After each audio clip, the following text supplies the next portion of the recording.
Hi, I'm Mark Cantrell with WranglerFix.com, and I'm very pleased to announce our addition of Jeep number 10 to our Wrangler Fix collection.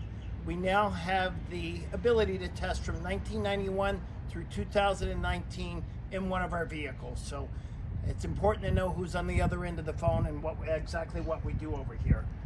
So with these computers, actually besides the capacitors going, one of the most common failures are these chips that are on here that fail solder. They get cold solder joints. And what we do is we go in and open the board up. I'll show you exactly what we do.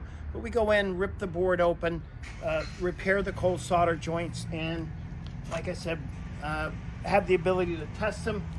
So what we're gonna do here is plug this one up, get it checked for you. And while I'm doing this, it's important to know, do not over torque this screw when you're installing the ECM back, because what happens is you torque too much and the bolt that is attached to this will actually go through the circuit board and cause it to no communication, and you will not ever be able to start your Jeep. We can fix it most of the time, and we'll go in here, check for a check engine light. That's the most important thing. Come on around here. Okay, once inside the Jeep, just make sure your check engine light comes on, which of course it did. And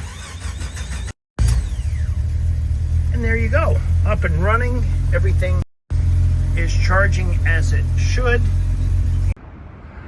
Okay guys, just a quick recap. Again, we work on 91 through 19 currently, and we have the Jeeps to test these things in. And if you have any questions, please feel free to reach out to me, Mark at WranglerFix.com, or we're on the web at WranglerFix.com. Thank you so much.